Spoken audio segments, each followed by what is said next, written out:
Elway boots and rolls to his right, stops, loads it up, throws down deep in the middle of the field.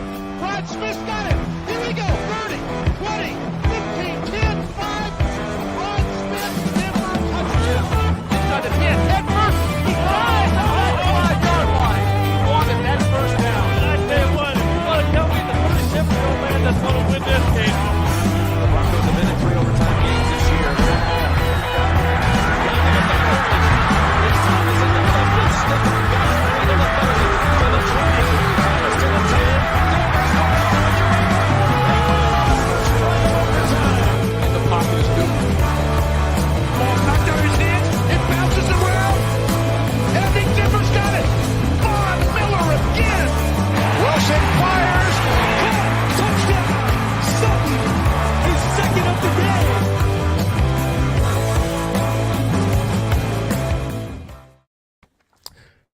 Hello, everybody. Welcome to the Denver Bronco Roundup. This is kind of part 2 or failure to launch from yesterday. We're doing it again today. Had a little bit of problems with our web hosting.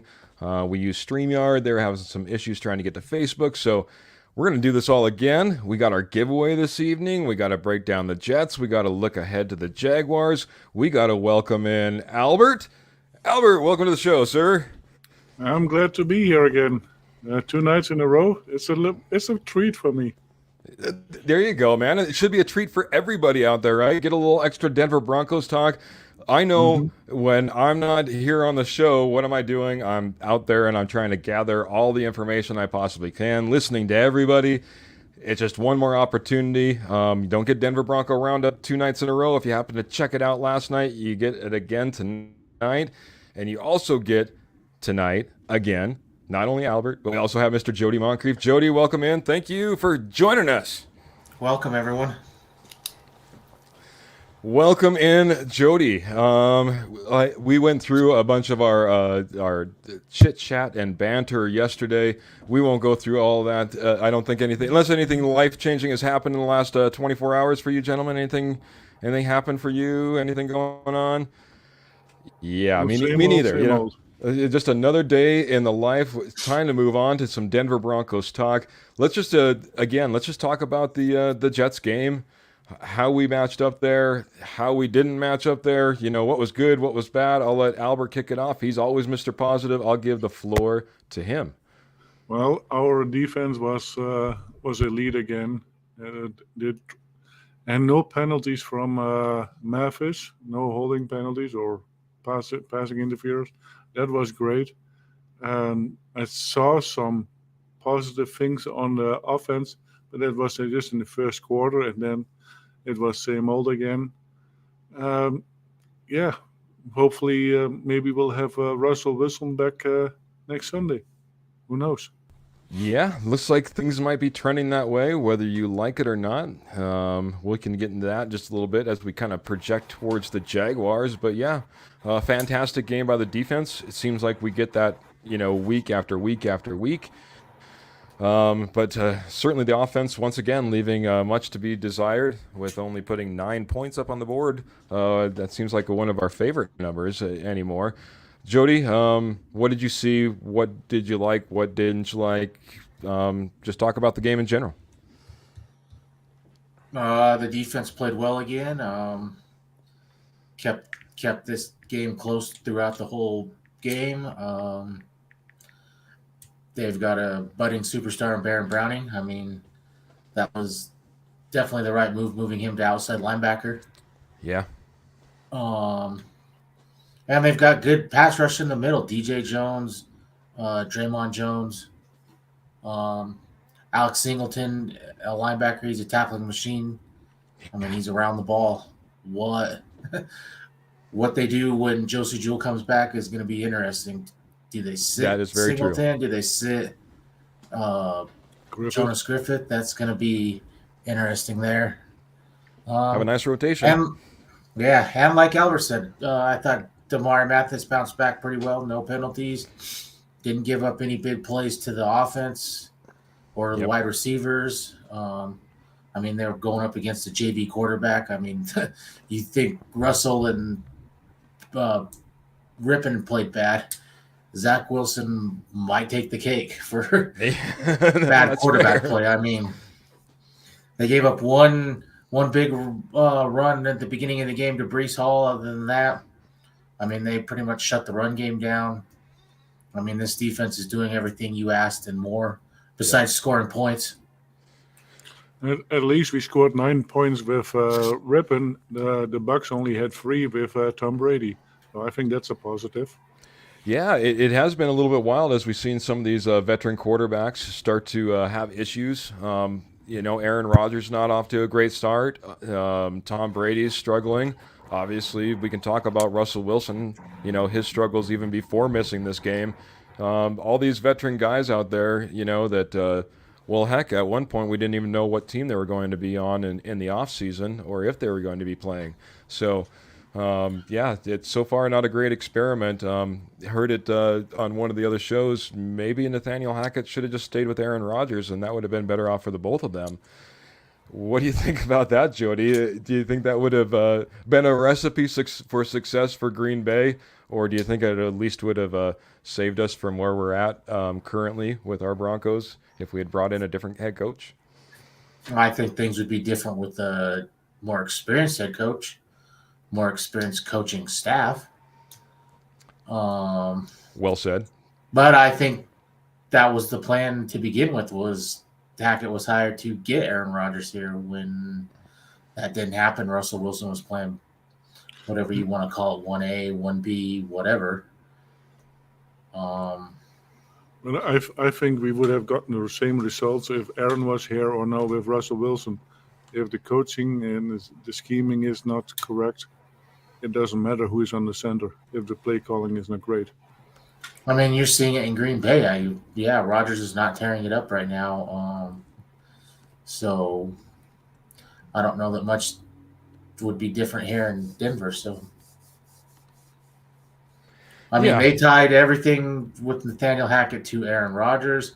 They gave him the keys to this offense. They gave him the keys to this team.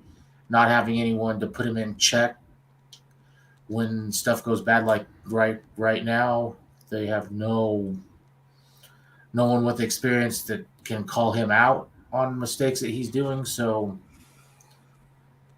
which is, I don't know, mind blowing in the fact that they brought Don Capers in to help on the defensive side, but did nothing for Nathaniel Hackett. Whether that was his call or George Payton call, I don't know, but.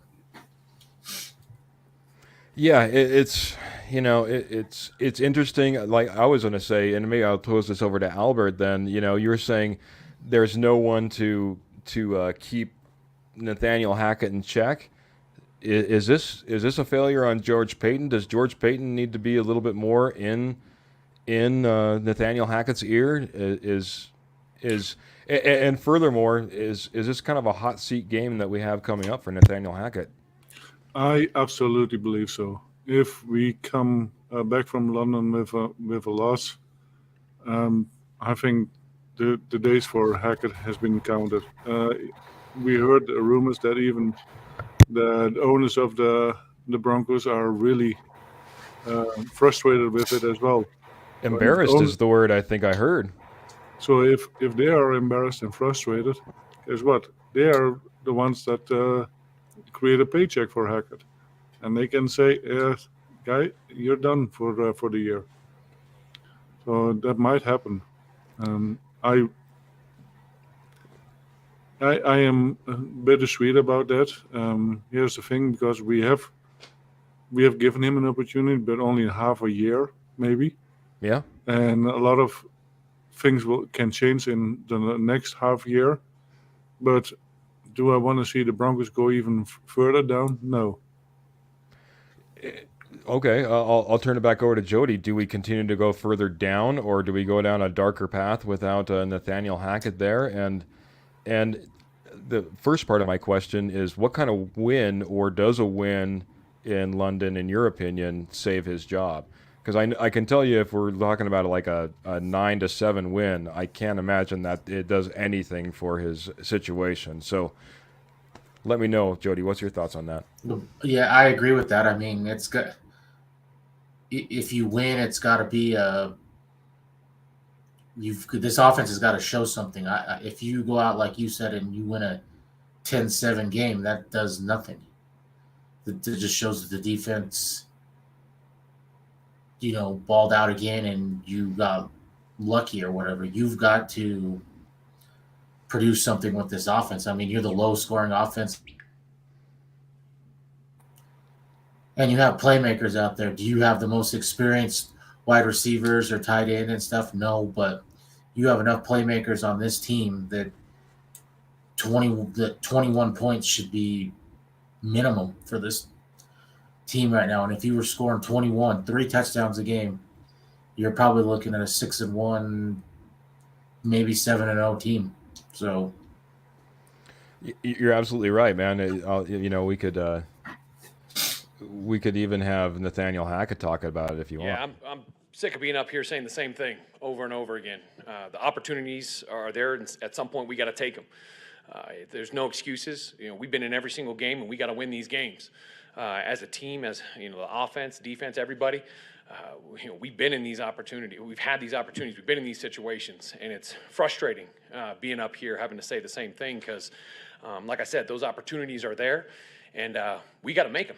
We got to make them. It's that simple. It's the NFL. It's going to be hard. You got to, especially close games, which we've been in. You got to come through and win those games. Got to come through and win those games, man. It's been a place that we've been struggling. I will say this last game, I did see, maybe I'm the eternal optimist. Maybe I'm taking over Albert's spot. But for me, I saw some things that I did like. I saw, obviously, Rippon was under center a lot more. I saw him be more decisive with the ball. I seen him spread the ball around to more targets. I saw Jerry Jeudy almost go for 100 yards. I saw us have minimal penalties in this game. There was a lot of things that we put together. Unfortunately, once again, it only resulted in 9 points. We just, if you look at the second half possessions, it was, I want to say it was punt, interception, punt,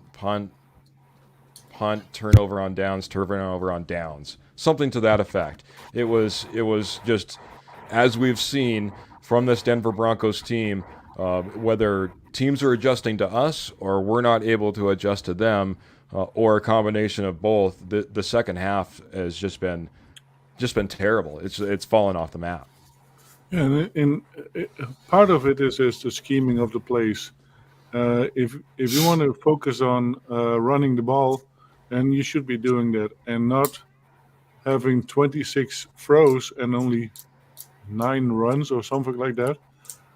It doesn't work like that, and especially with a QB as Rippon. Rippon is a decent backup quarterback, but that's it. And yeah, it doesn't work that way. And Yeah. if Hackett really would play to the scheme to the strengths of the players, we would see a different Russell Wilson too. And I don't think that is happening right now.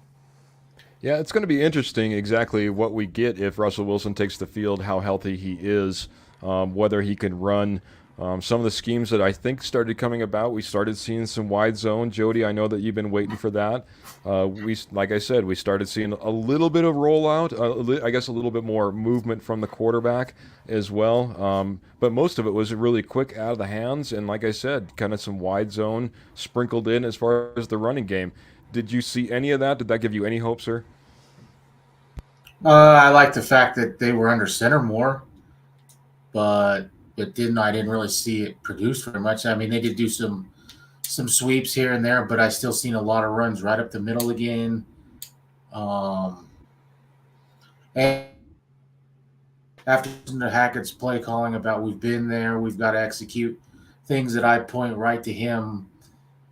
With your backup quarterback in his second ever start, you threw the ball 46 times. I mean, that's not a recipe to win. You 100%. came right out and said the key to winning this game was running the football. Well, then obviously you didn't want to win if you're throwing the ball 46 times. Receivers, this goes right to coaching for me. Receivers are running routes 2-3 yards short of the first down. Fourth down, you're throwing the ball deep, like towards. I mean, throwing fades to Cortland Sutton on 4th down when when they're easily giving you the first down to give you 4 more plays. I mean, just stuff like that. That's easy stuff that's squarely on Hackett. I got to give a little bit of that to Rippon though too, man. I mean, not every receiver was going on a go pattern that I saw. You know what I mean? He had, like you said, if he had options, he's got to look for those options. Like you said, 4th and 3. I don't know why we were throwing it deep. Whether it be Hackett, whether it be Rippon, I guess from this perspective, he should certainly be in his ear. He should be in his ear telling him, we only need 3 yards. We only need 3 yards. Look for that first down first. So I guess in that regard, I'll give it to you, Jody. You know, as far as that's Hackett's responsibility. I couldn't decide whose fault it was. Was it Rippon or was it Russ Wilson's or was it Hackett's? Why, when we get up to the line of scrimmage, we don't audible, we don't do nothing? It's like, you're going to run this play for better or worse. Yeah. And I think this is a Hackett thing because I didn't see Rippon audible out of any plays. Nothing. It was whatever the play is called. I mean, he runs it and that's it. Yeah. For better or worse. I will say, at least in this scheme, at least we were, you know, it was very much the idea and the intention was getting the ball out of his hand quickly. I mean, he did not hold on to the ball hardly at all throughout this game. It was quick pass, quick pass, quick pass. Saw a ton of that. And I think for that, I mean, you always have a hot read, basically, I guess is where you're going to in that situation. So checking out of a play is not necessarily to an advantage in a passing play, maybe in a running play, but in a passing situation, I think they were already set up for a hot read in most of those situations. But it's also why we saw a lot of times where we weren't getting first downs because those hot reads aren't going to produce 12-yard plays, 15-yard plays, 20-yard type of plays. They're short. They're you know, getting you 4 to 7 yards typically on average. You know, it's like a good running play, and that's about it. So once again, as Hackett would say, playing behind the sticks, we did that all game long. So anything else you guys got from this Jets matchup before we move a little bit further along in the program? I hope they're going to make some changes in the O-line because that is the biggest problem I think we have on this team, including the play calling. The O-line is horrendous at the moment. There's only one positive on the O-line, and I'm calling him out, and there's Minus. Minus is a beast, and since he has been back, the right side has been much better. Yeah, I would agree. Miner's had I'd say another solid game, 2 games in a row since he's been back. And then I think even Billy Turner looked a little bit better coming back in this game too, kind of solidified things a little bit over there. At least it didn't look like it was collapsing like it had in weeks past. Still work to be done, but good to see him hit the field and like, good call out, Albert Miners as well. So we should hit a sponsor real quick, guys, because we usually hit it at the top of our show. Willow Seasonings and Blends. They're a Colorado-owned, veteran-owned, Bronco fanatic-owned, Kansas City first-place blue ribbon owner-owned business. Let me introduce you to the lineup, and I actually brought my props here this night. So, first we're going to have some a Feisty Lime, I guess it is. So, Feisty Lime is a fantastic fajita seasoning. It's great on, but also if you just want to put it on your steaks and get a little bit different flavor going on there. Next up, we'll go sweet smoke. Albert, I know that Albert has a little bit of sweet smoke as well. Fantastic flavoring in the sweet smoke. Little sweet heat, another fantastic MVP of the Willow Seasonings and Blend lineup. Memphis style barbecue rub, of course. Anybody who's in Memphis style, into Memphis style like ribs, anything like that, fantastic rub. You'll love it. We put it on our ribs. It's one of my wife's favorites. So, and I guess I just left my favorite for last. Little high elevation SPG, salt, pepper, and garlic. And I will say something about all of these seasonings where they really got their roots. Most of the time when you go out and you get your seasonings off the store shelves, it's all salt and a little bit of flavoring. That's not what you're getting with Willow Seasonings and Blends. It is fantastic flavors. It's not going to be a bunch of salt in your mouth. It's all about flavor. It complements any dish. Go out, willowseasonings.com. That's willowseasonings.com. Head over there. They also have, by the way, they have a couple sauces, 1859 Colorado Gold, mustard sauce, and the Sweet Thang, sweet and tangy barbecue sauce. Pair it up with that Memphis rub, and you've got something amazing going on. So head over to willowseasonings.com and spice up your life. Gentlemen, thank you for letting me do my little plug there. Last little plug that I just got to say, anybody who's tuning in, we do have our giveaway this evening for our 1,000 followers on Facebook. It's going to be happening at the end of the show. Stay tuned. I got, I don't know, 1,008 something names in there, I think it is. I had to get rid of Albert because I'm sorry, Albert, you can't win. I had to get rid of Jody. Had to get rid of a couple of family members. You guys aren't eligible.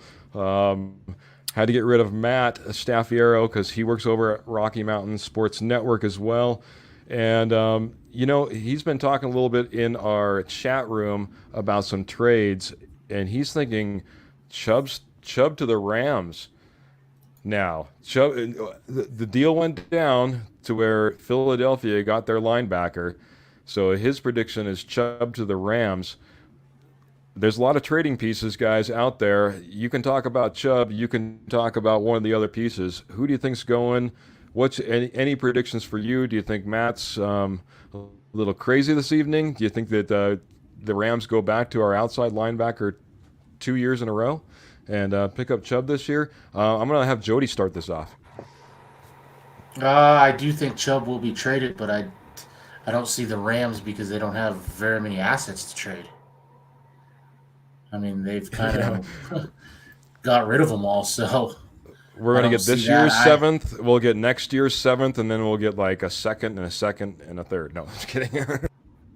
I mean, if I was going to guess, I could see a team like Dallas or maybe the Giants or somebody that's in the playoffs, maybe even a Buffalo. I don't know, somebody that just one piece away. Yeah. Any other pieces that you think they're moving? Obviously, there's been a lot of speculation, a lot of talk. We've had Jerry Jeudy, we've had KJ Hamler names out there. And then as of recently, you had a couple of names, or we had a couple of names we were talking about before. You can talk about those as well if you like. I think they want to move on from Jeudy, but they're asking too much. I think if they do move on from Jeudy, I can't see what you're going to get for him. Maybe a 4 at the best, a 5. And is that worth it for a first-round draft pick? At this point, I don't know. Dalton Reisner is another one I could see moved, and I would be okay with. I mean, he hadn't been great for us, but there are a lot of teams, like, for example, Tampa Bay, that still consider themselves in the mix that need O-line help. So, and he's a veteran starting guard. So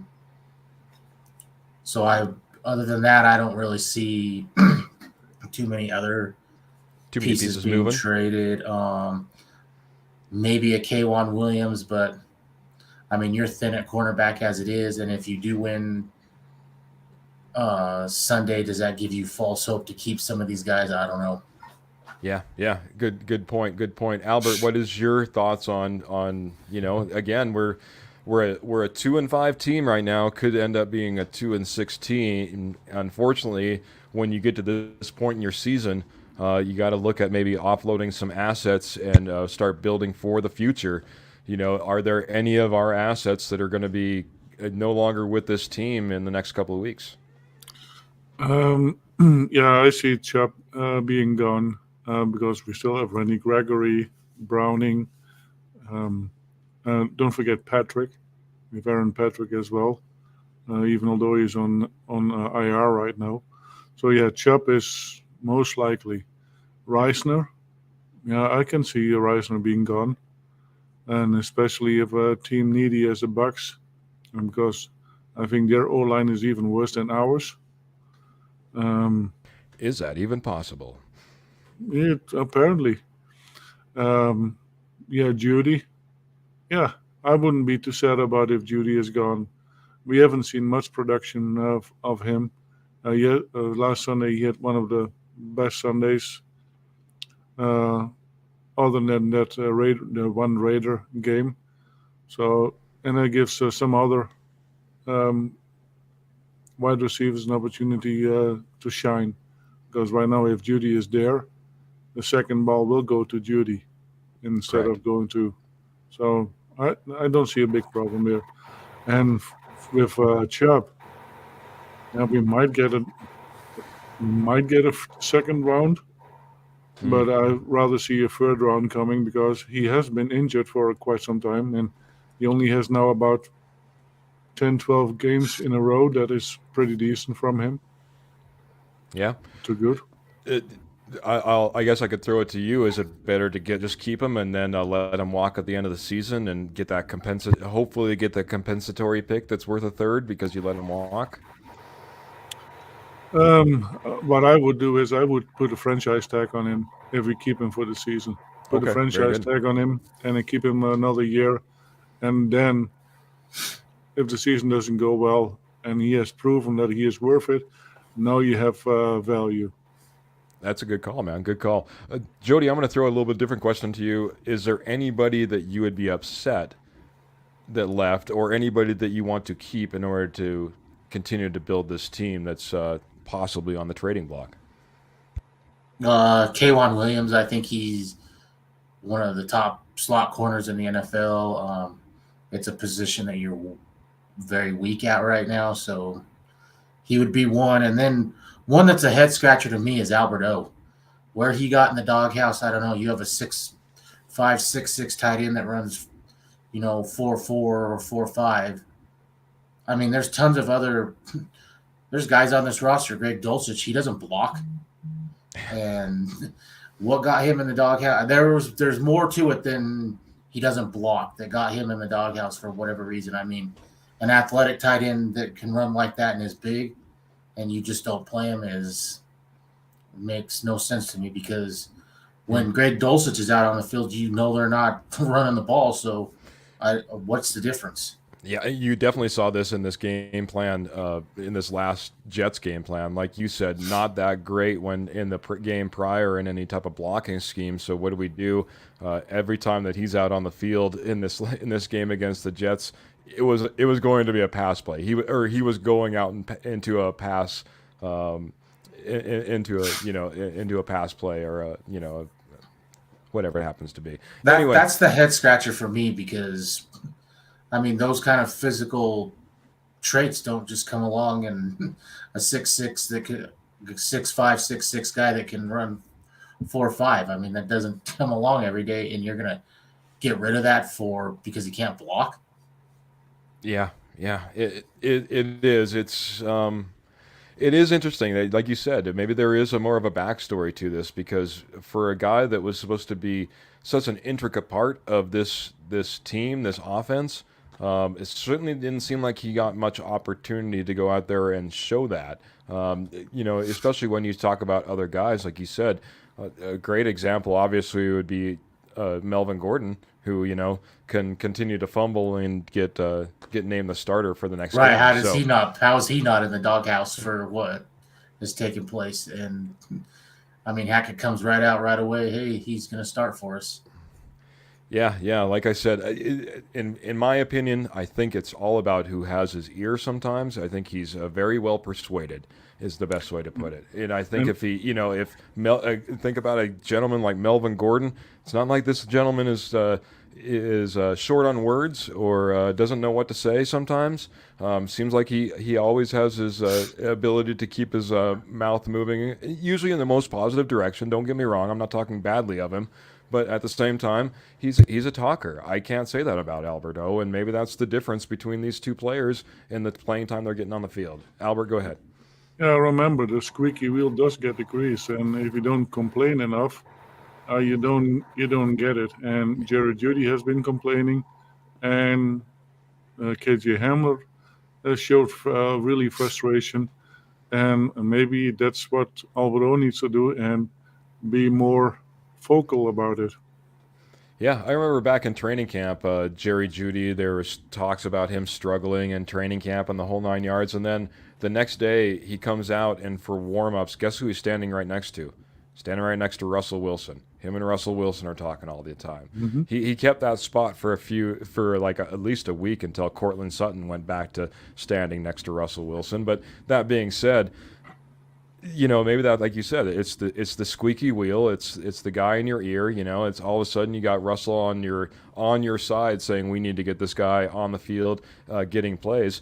That's not a bad thing to have going on, especially with a rookie head coach like Nathaniel Hackett, who I think is very easily persuaded. So, all right, guys, let's move ahead. London's coming up here pretty shortly, man. It's coming quicker, especially with this second night show and them kicking off just a little bit early. It'll be an early one. Looks like Russell Wilson's trending. Of course. One thing I just wanted to hit really quick. Jody, you mentioned a couple of names and like Baron Browning. Baron Browning is obviously now injured now too, and is out for a little bit. I forget there was another name that you brought up, but we're going to be short a couple of bodies, obviously, too, coming in. Even though Russell Wilson's doing calisthenics in the aisle, man, he's doing. Cam Fleming is out. Cam Fleming, yep, that was it. I think that was the other gentleman I was thinking of.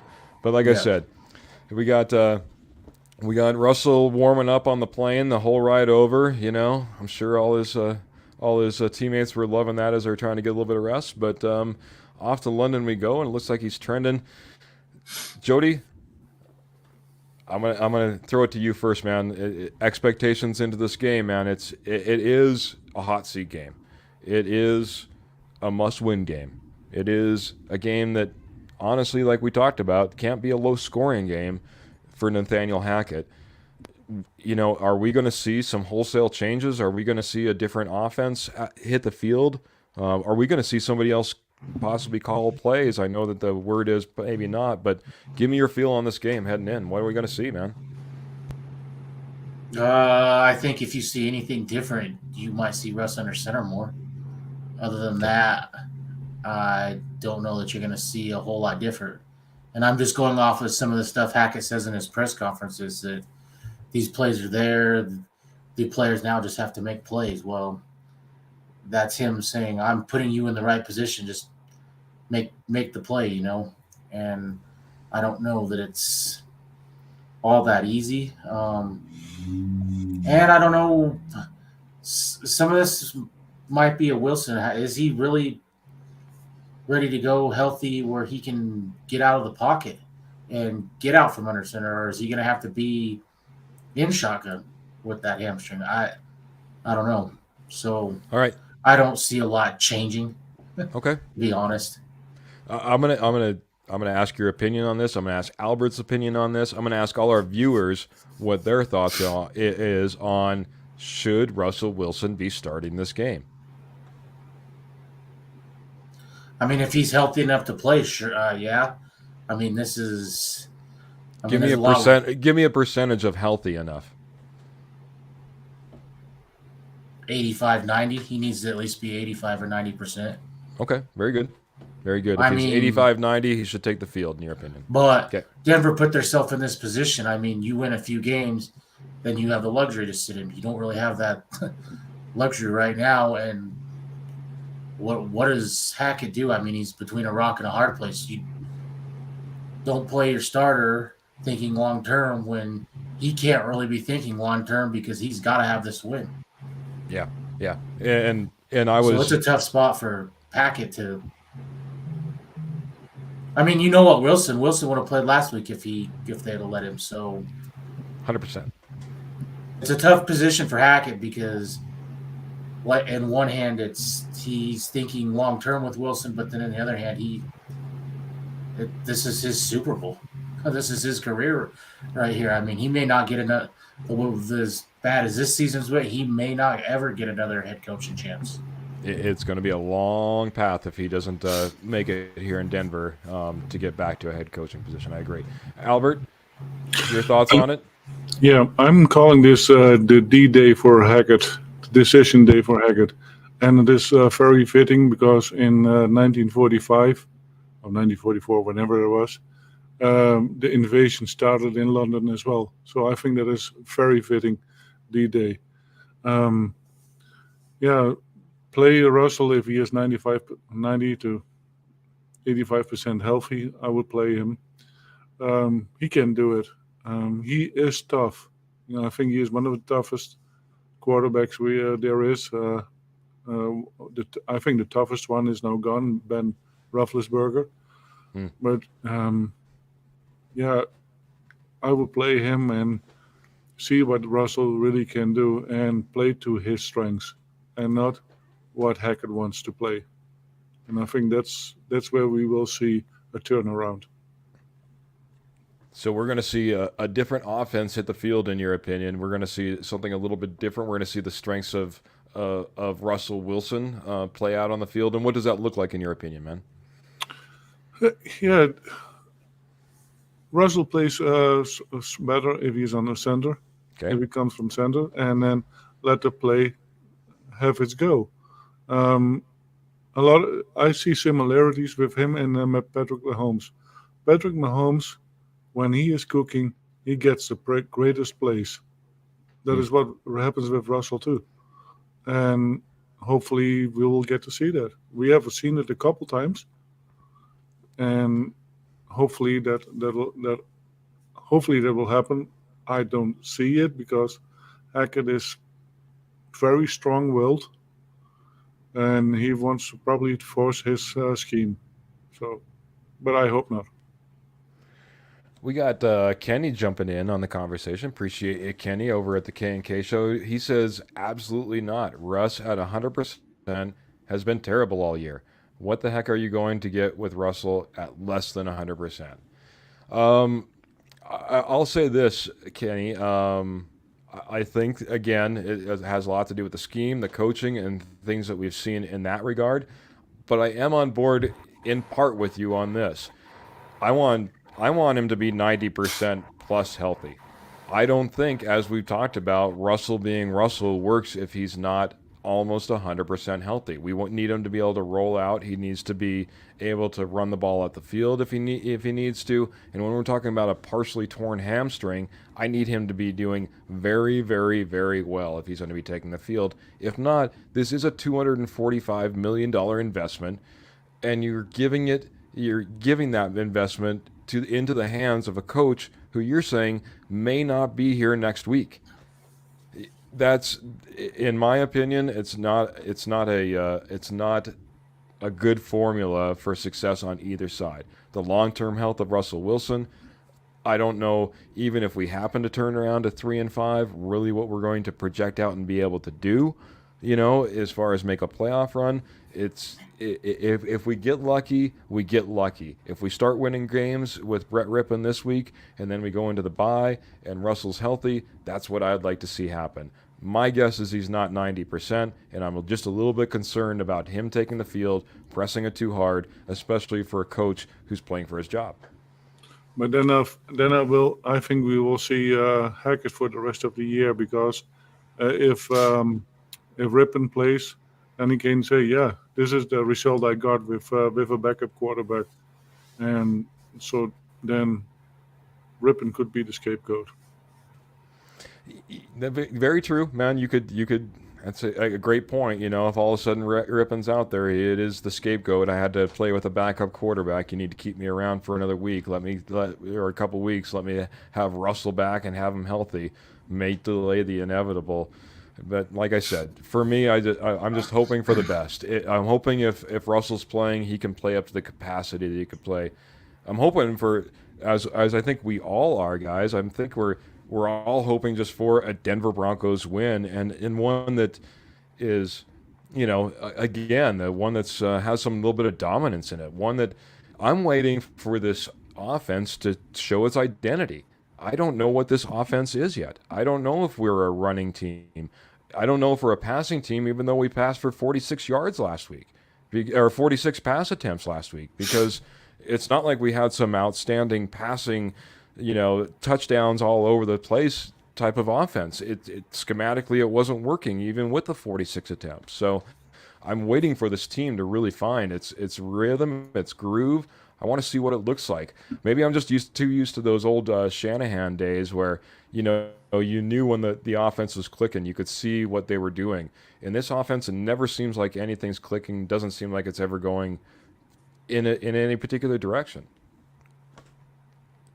Any thoughts on that? I'll give it to you, Jody, maybe for a second. Well, I agree. I agree with that.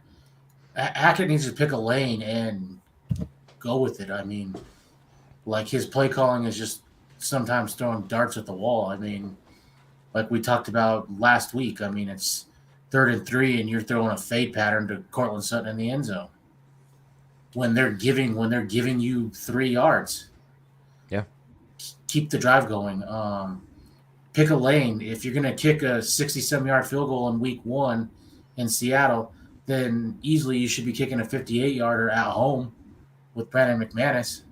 I mean, he's gotten to the point now that it's very easy for someone else to get in his ear and say, do this, and he will do it. He needs to make decisions and be assertive with them. I mean, he does whatever someone else says he's good with. If you can make an appealing point to him, I mean, then he goes with it. Whether his gut tells him right or wrong. Yeah. I mean, you just used the Colts game, for example. You're in field goal range, and that's going to put you up 2 scores or put you up 7 points. They're not scoring it. They hadn't scored a touchdown all game. They probably still wouldn't have scored a touchdown to today. So, I mean, get the 3 points right there. What are you trying to – it's like I'm going to score and I'm going to get a double – just get the points. Yeah. I mean, that was such a bad call there. I mean, he just second guesses himself too much. Yep. I called that game the hero game or the hero. He seemed like he was playing hero ball. Trying to do more than he should. I got Kenny jumping in again, and he says, I also look at it this way, fellows and Broncos fans. If all the trade talks are true, why rush Wilson back this year? So I agree with you, Kenny. I think he needs to be dang near 100% healthy, in my opinion, before he takes the field. There's just not a whole lot to be playing for, and I think the positives of resting him this week and then the bye week and hoping for the best out of Rippon. It's the Jacksonville Jaguars, guys. It's the Jacksonville Jaguars. We're not talking about going up against the Kansas City Chiefs. We're not talking about going up against the Buffalo Bills. We're not going to go up against the Philadelphia Eagles.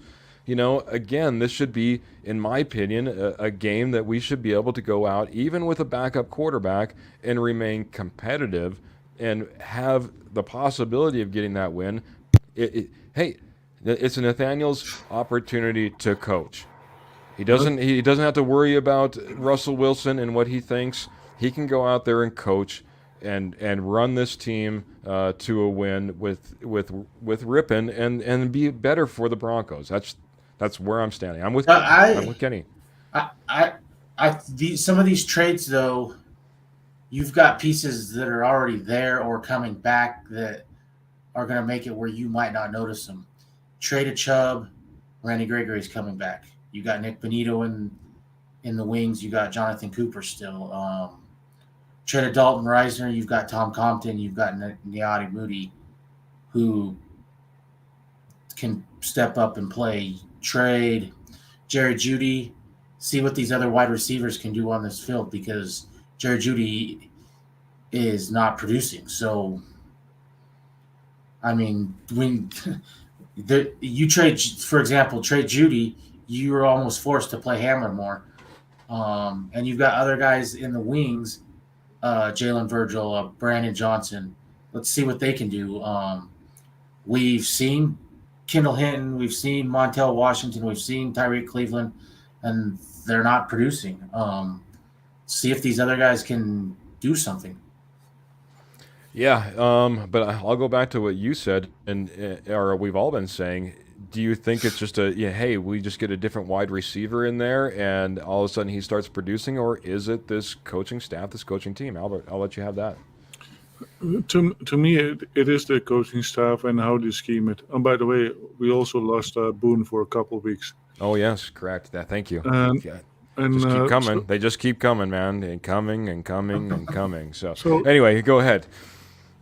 but here's the thing: we have the bye week after this.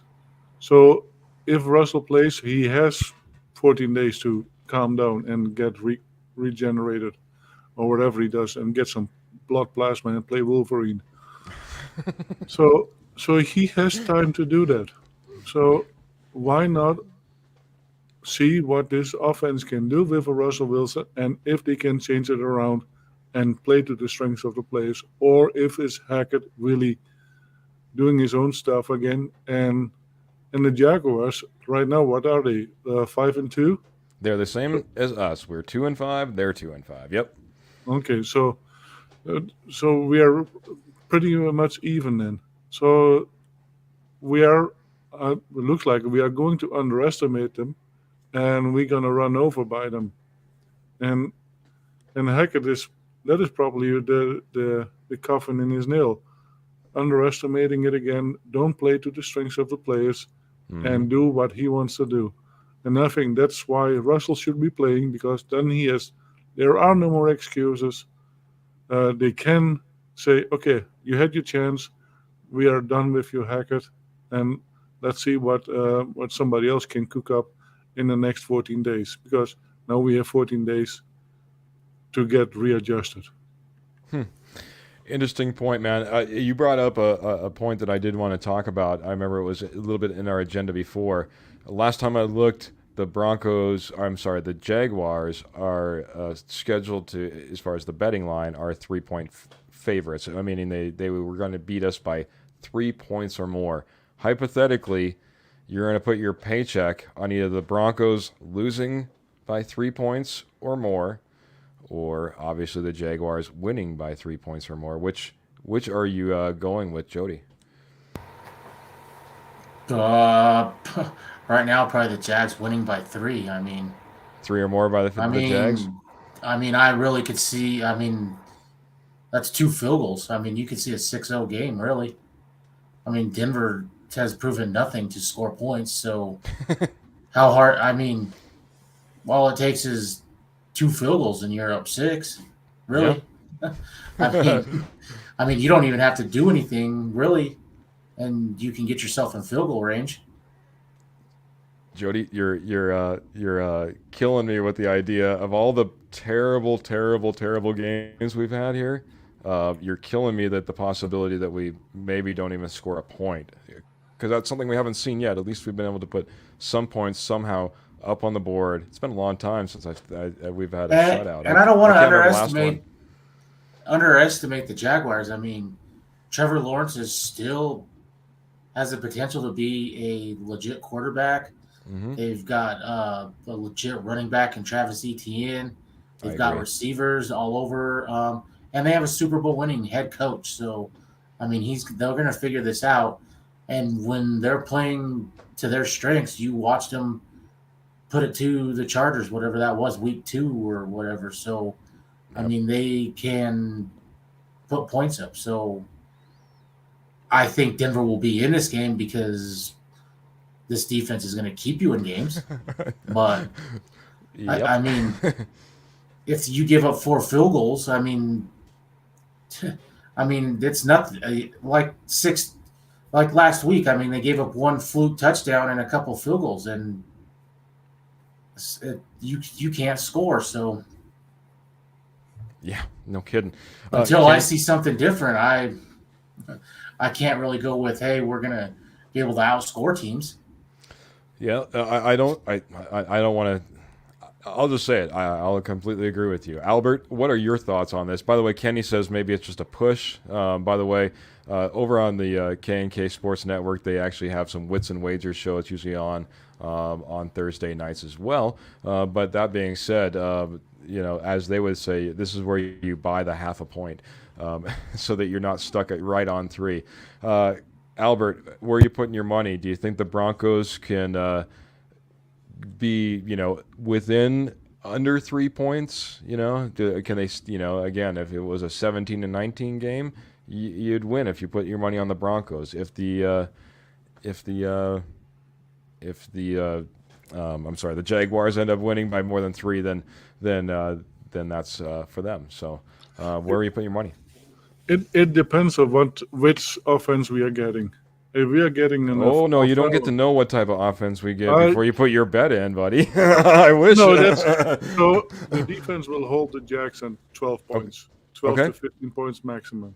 Okay. But depending on the offense, either we score 9 or 24. That's fair, man. I get that, man. I get that. So where are you putting your money? Do you think we're more likely to score 9 points or 24 points? 9 Yep. points. If it is Hackett's scheming, we are not scoring more than 9. Wow.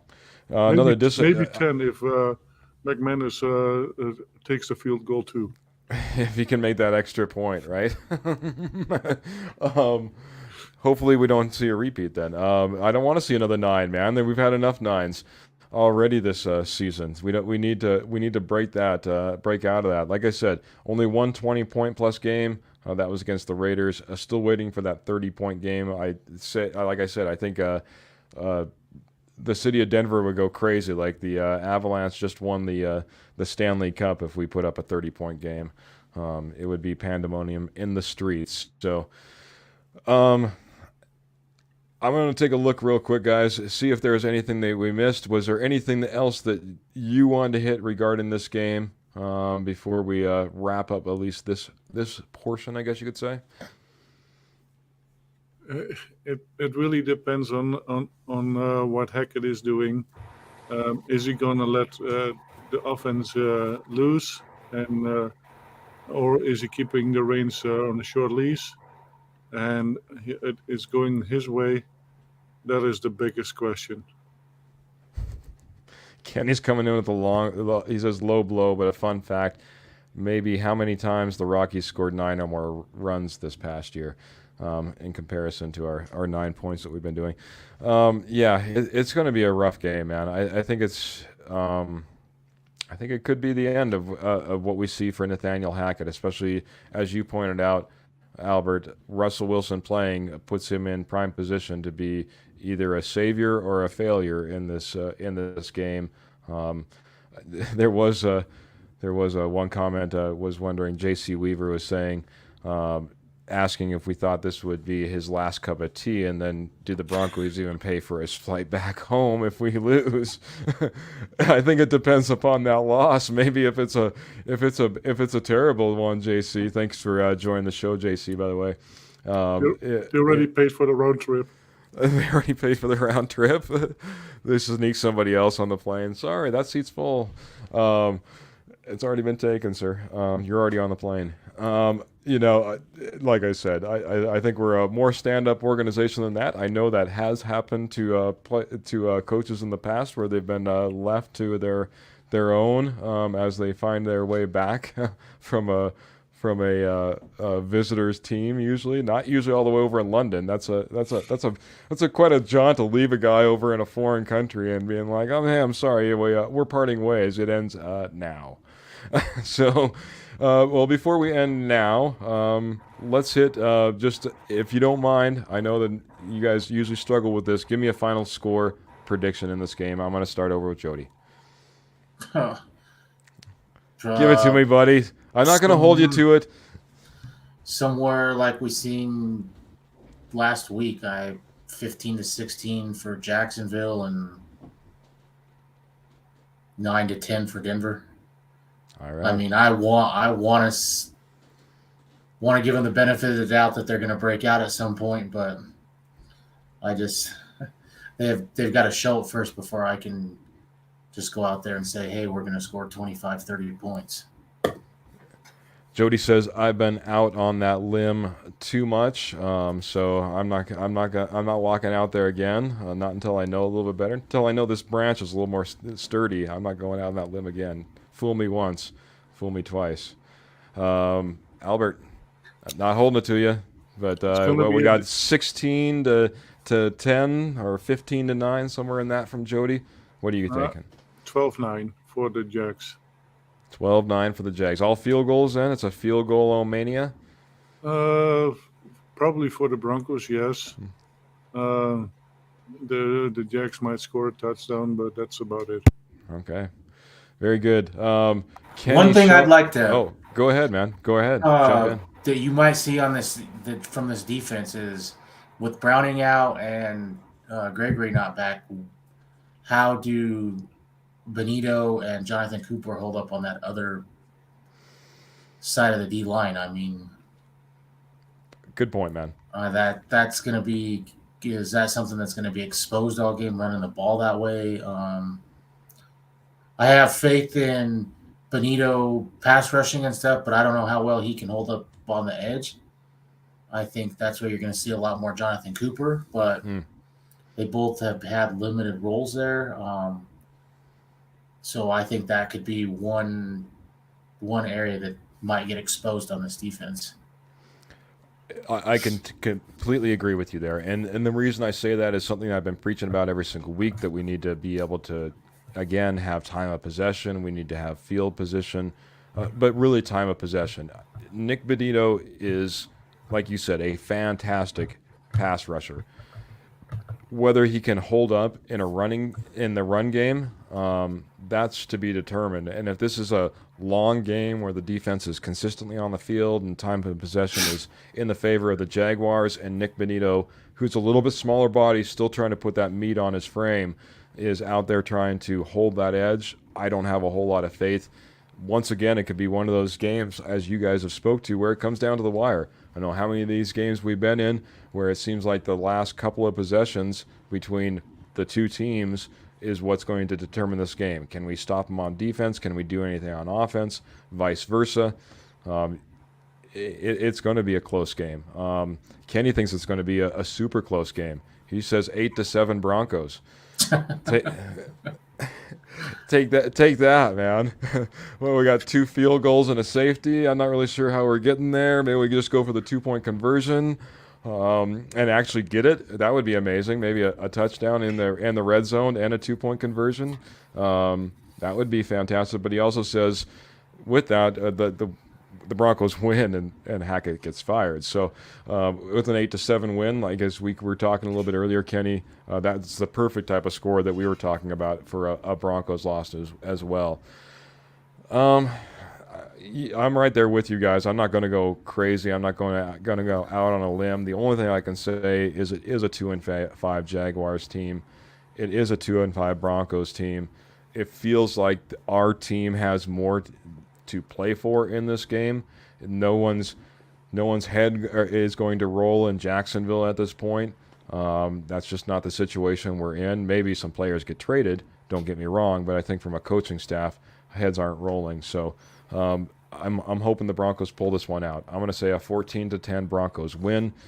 Again, I'm not going too far out on a limb, I don't think, but at the same time, maybe we can pull it out. Maybe our defense scores a touchdown in order to get us there. And once again, we're talking about, like Kenny has said, Hackett wins and still gets fired in that particular position. So, I got a question for both of you. I love it, man. Go ahead. When we're back here Tuesday, is Hackett still the head coach of the Denver Broncos? Who do you want me to go? Who goes first, bud? Take your pick. Albert, go for it, man. No. I hope not. Oh, adding a little personal in there. Okay, like it, man. Like it. Boy. Yeah, I would have to go odds no. You know, again, we're talking about close game, winning a close game not being enough, possibly. Losing, obviously, it would certainly put him in that seat. I don't see the benefit of keeping him around. Jody, good question, man. That's a good where am I going to put my paycheck money? That's a good one, man. That's probably better than the game, man. That's a tough one, and I won't go as far as Albert as far as saying I hope so, but at the same time, I'm not like hugely disappointed. I'm not like crying my eyes out. Why didn't we give him an opportunity? You know, we should have just gave him a chance. He should have waited till after the bye week. And no, I think I'd be okay with it. It's unfortunate because I wanted that offensive guy. You know what I mean? I wanted that guy to come in and be the guy that led this team. It's going to be really interesting. If Jody, you need to answer this question. Oh man, I almost I got you right off the hook, man. But I'm going to say no. But I do think if he makes it past the bye week, then he's probably safe till the end of the year. I mean, it's either they do it now or wait till the end of the year. Yeah, sometimes is it like the Band-Aid? You just feel like and just get it over with, or like you said, hold on to the end of the year. Obviously, like when you said the end of the year, my guess would be, a game or two before the end. You let a guy go like that because it's best for you. You can line up your possibilities. I don't think it's so much the losing is embarrassing, but I think some of the things that are speeding this up is when you see in your fans leaving in the fourth quarter, when you're seeing in an overtime game they're leaving. That's the type of stuff when you just spent $4.6 billion for a franchise. That's the embarrassing part. I mean, you can take a loss, but when your fans are leaving like that and that type of things, I think that's what's speed.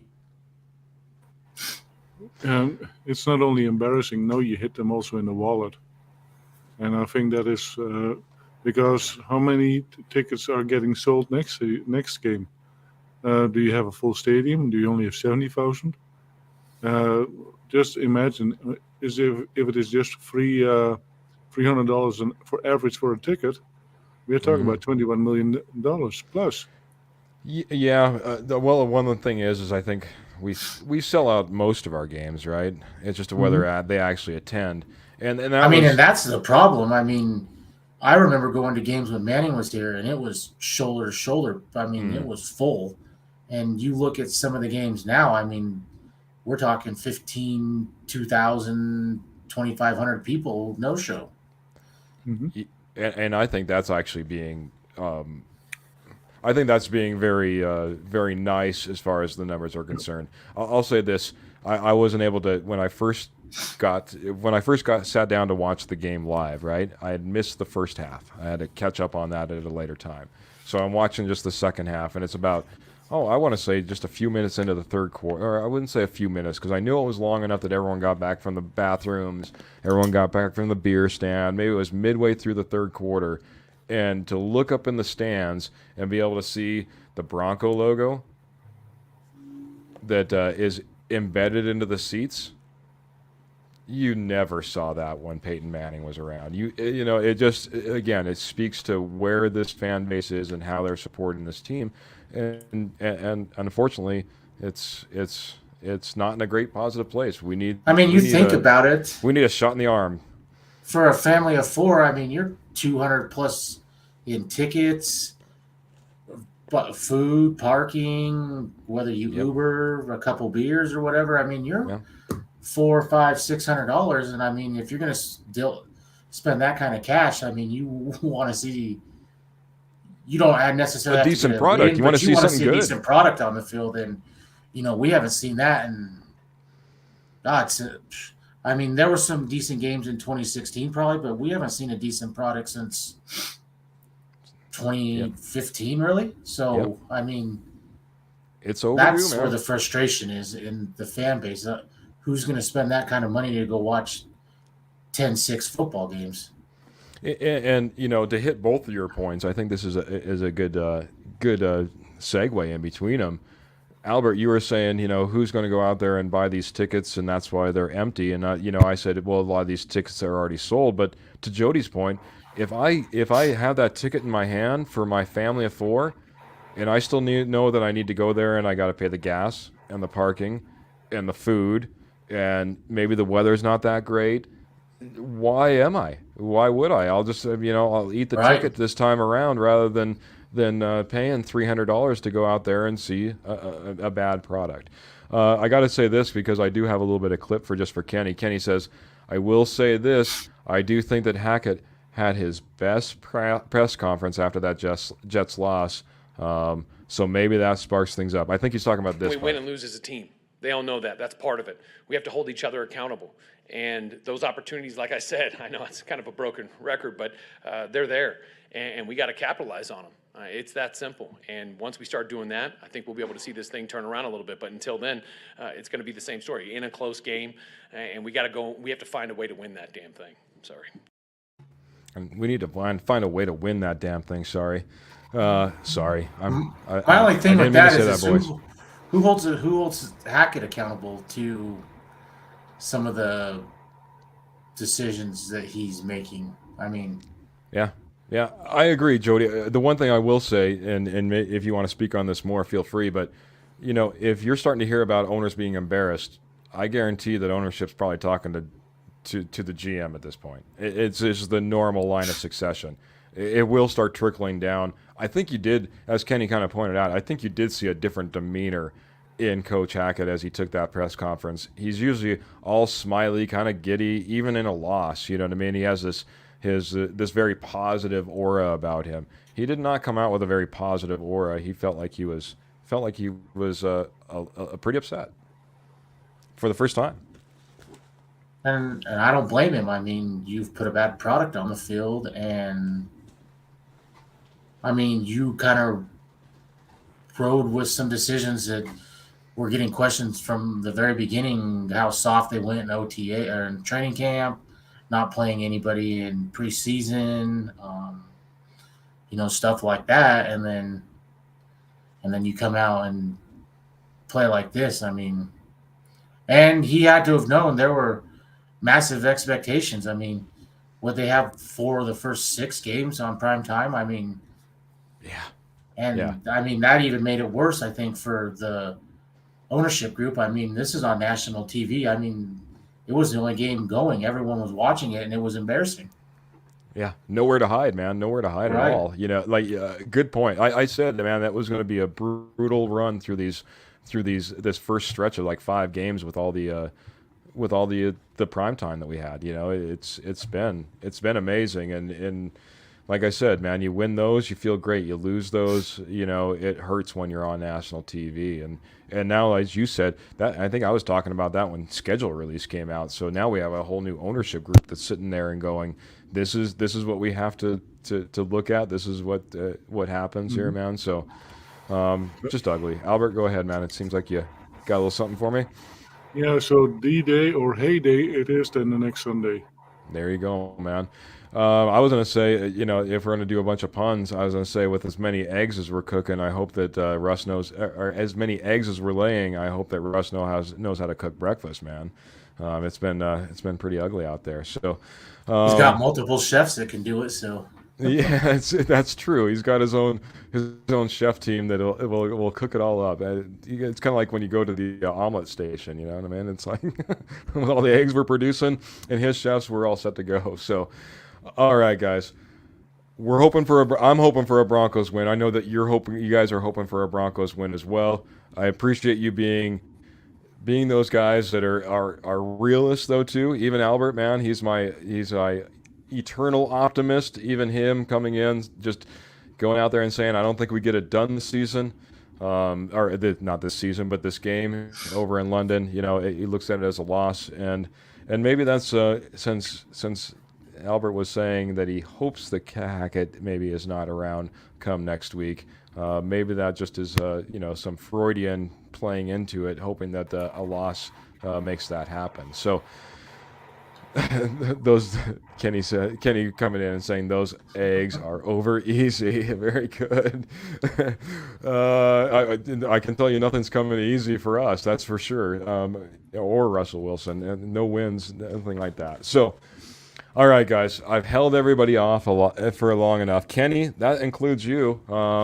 Not a family or friend, or not a family member. Of course, you're a friend. Not part of the Rocky Mountain Sports Network, but it's time, gentlemen. It's time to give away our 2022 training camp T-shirt.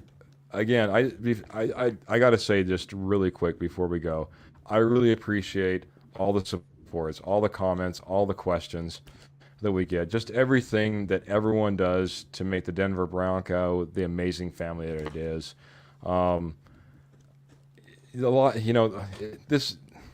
Lastly, if you don't happen to win tonight, I don't want you to feel upset. I know this has been a long time coming. We are kind of scheming already. We have plans for a Christmas time giveaway. So stay tuned, stay following us. Look for that to be coming. So again, without further ado, training camp t-shirt. Oh, I should just remind everybody who's on the t-shirt. Well, we do have some guys that were training camp only names. Marquise Spencer and Ben Braden, if you remember those gentlemen on the offensive line, maybe we can give them a call. I've been having some issues there. Sam Martin, now Buffalo Bills punter, and starting linebacker, even mentioned tonight in the program, starting linebacker for your Denver Broncos, Jonas Griffith on this one. So last reminder, I will pay shipping for anybody in the lower 48 states. So if you're outside that area, we'll get together. We'll see what we can do. Try to work with you, see maybe we can come to a compromise. If for some reason we can't, we will redraw for another winner and see if we can maybe come up with a consolation idea or prize for that first winner. So this is my Denver Broncos bags, gentlemen. Like I said, probably 1,008 or so names in here. This was a lot of cutting, I can tell you that. Scissors hands were working.